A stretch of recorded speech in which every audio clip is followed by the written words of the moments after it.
বাঁক নিয়েছে খালিস্তানপন্থী নেতা পান্নুন হত্যার বিচার কাজ। যুক্তরাষ্ট্রের মাটিতে এই শিখ নেতাকে হত্যার ষড়যন্ত্রে জড়িত থাকার অভিযোগে গ্রেফতার নিখিল গুপ্তকে সোমবার দুপুরে হাজির করা হয় নিউ ইয়র্কের লোয়ার ম্যানহাটন আদালতে। সেখানে তিনি নিজেকে নির্দোষ বলে দাবি করেন। তার জামিনের আবেদন করবেন বলেও জানিয়েছেন নিখিলের আইনজীবী। তাকে চলতি মাসের 28 তারিখ আবার আদালতে হাজির করার কথা রয়েছে।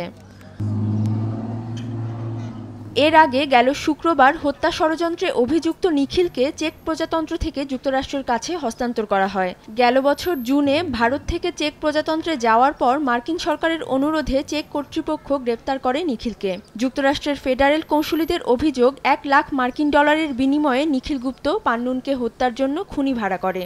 তাকে এ কাজের নির্দেশ দেন এক ভারতীয় সরকারি কর্মকর্তা। তবে ভারত সরকার এমন কোনো চক্রান্তে জড়িত থাকার কথা আগেই অস্বীকার করেছে। নগদের কাছে সব গ্রাহকই প্রিয়, তাই তো সারা দেশে ক্যাশ আউট চার্জ সবচেয়ে কম। নিখিল গুপ্তর বিরুদ্ধে আনা অভিযোগ প্রমাণিত হলে তার 20 বছর পর্যন্ত জেল হতে পারে। অথরা শ্রেয়সী অথই, সময় সংবাদ।